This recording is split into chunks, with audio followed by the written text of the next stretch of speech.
AP liquor scam కేసులో YCP MP Peddireddy Mithun రెడ్డికి ED shock ఇచ్చింది. ఈ కేసుకు సంబంధించి మనీ లాండరింగ్ కోణంలో దర్యాప్తుకు వేగవంతం చేసింది ఈడీ. ఈ నెల 23వ తేదీన తమ ముందు విచారణకు హాజరు కావాలంటూ ఆయనకు నోటీసులు జారీ చేస్తుంది. ఈ కుంభకోణంలో మిథున్ రెడ్డి కీలక పాత్ర పోషించారని, నిధుల మళ్లింపులో ఆయనకు సంబంధం ఉందని ఈడీ అనుమానిస్తుంది. గతంలోనే ఇదే కేసులో ఏపీ సిట్ అధికారులు మిథున్ రెడ్డిని అరెస్ట్ చేయగా ఆయన సుమారుగా 71 రోజుల పాటు జైల్లో ఉండి సెప్టెంబర్ 2025లో బెయిల్పై విడుదలయ్యారు. తాజాగా ఇదే కేసులో మాజీ ఎంపీ విజయసాయిరెడ్డికి కూడా ఈ నెల 22న విచారణకు రావాలని నోటీసులు అందడం గమనార్హం.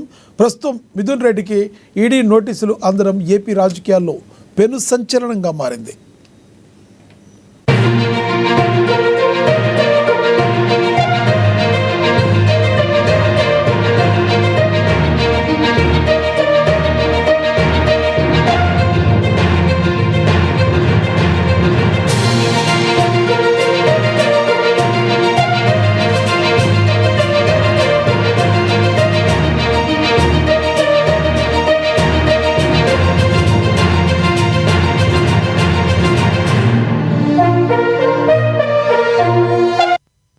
ఏపీ లిక్కర్ స్కామ్ కేసులో వైసీపీ ఎంపీ పెద్దిరెడ్డి మిథున్ రెడ్డికి ఈడీ షాక్ ఇచ్చింది. ఈ కేసుకు సంబంధించి మనీ లాండరింగ్ కోణంలో దర్యాప్తును వేగవంతం చేస్తున్న ఈడీ ఈ నెల 23వ తేదీన తమ ముందు విచారణకు హాజరు కావాలంటూ ఆయనకు నోటీసులు ఇచ్చింది.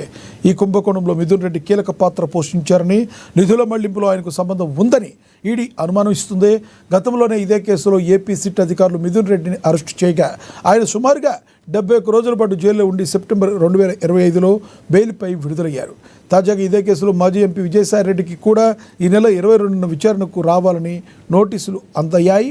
ప్రస్తుతం మిథున్ రెడ్డికి ఈడీ నోటీసులు అందడం ఏపీ రాజకీయాల్లో పెను సంచలనంగా మారింది.